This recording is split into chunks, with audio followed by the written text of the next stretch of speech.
flow of tourists from India, along with other South Asian nations, was the fastest to recover in 2022 for Dubai. The Emirate is now targeting segments like luxury, destination weddings, as well as Gen Z from India, says Bader Ali Habib, Head of Region, South Asia of Dubai Department of Economy and Tourism. Habib says that cruise is another segment that is attracting Indian travelers to Dubai, adding that he is seeing greater footfall from Tier 2 cities across India.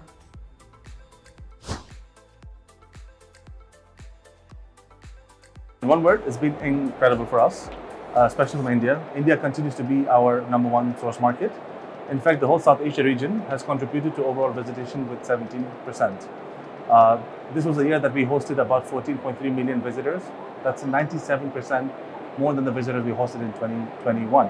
So there's almost 100%, nearly 100% increase of that. And it's 86% versus 2019. And that's perhaps the fastest recovery that a destination has had, at least in the region. So I think we're in a very, very good place with India. And moving forward, India becomes a market that becomes even more important for us.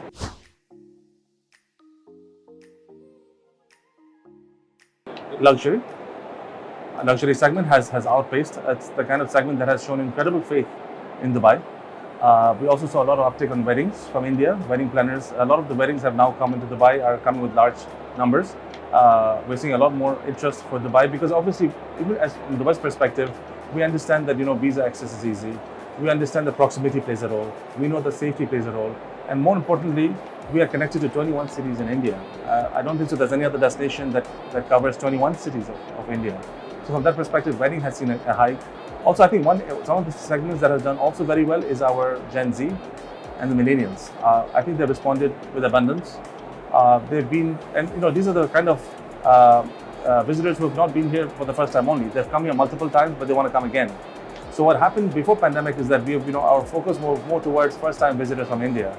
Today, as we speak, the number of repeat visitation has exponentially grown over the last couple of years. Today, repeat visitors are a very different cup of tea because obviously we know that they know Dubai very well. How much more can we do to convince them to come to Dubai again and again? And luckily, given Dubai's positioning, the new offerings and attractions, hospitality, I think we're equipped to kind of position it differently for different segments.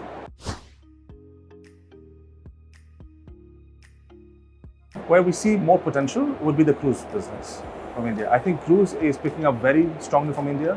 Now we have the Costa Toscana from Costa Cruise docked in Dubai. I think that adds a lot more and contributes to India's excitement to come to Dubai and then do a GCC round. So I think that's one segment that we're now developing strongly. So in particular to B2B perspective, we're now shifting focus to mega fans. Historically, in the last 2-3 years, we've been doing smaller fans because obviously at PCR tests, and we had to keep the safety security in mind. Today, given the fact that PCRs are gone and people are vaccinated, we're now shifting base to mega fans. This month we're hosting 75 packs from India. Next, for ATM, we're looking to host 100 agents from India, and so on and so forth. The vision is to make sure that we continue scaling this number, because that kind of if India does not bring those numbers, then who else does?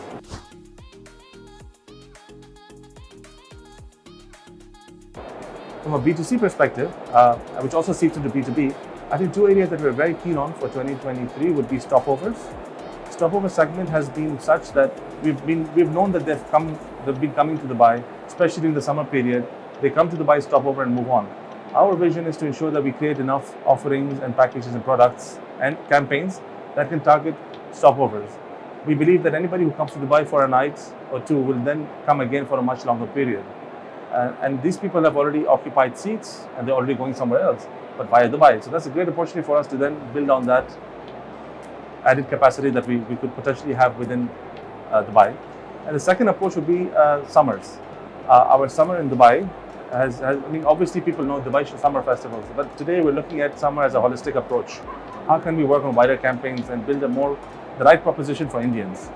We know that the summer school breaks in India begin from April in the south, continue till the month of June in the north.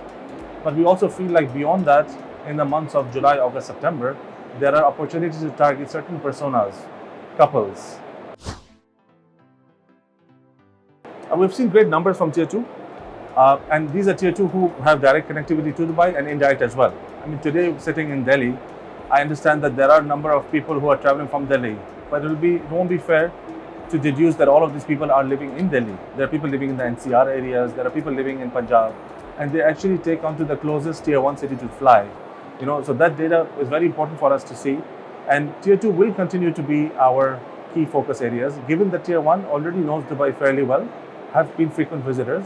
So all the new passports that are coming in, all the awareness that is now going through word of mouth is going into tier 2. But I feel like sustainability is something that we should all, take very, very seriously. And I think Dubai has always been committed to it, given that we are a tourism hub, given that, our number of population has been increasing and will continue to grow.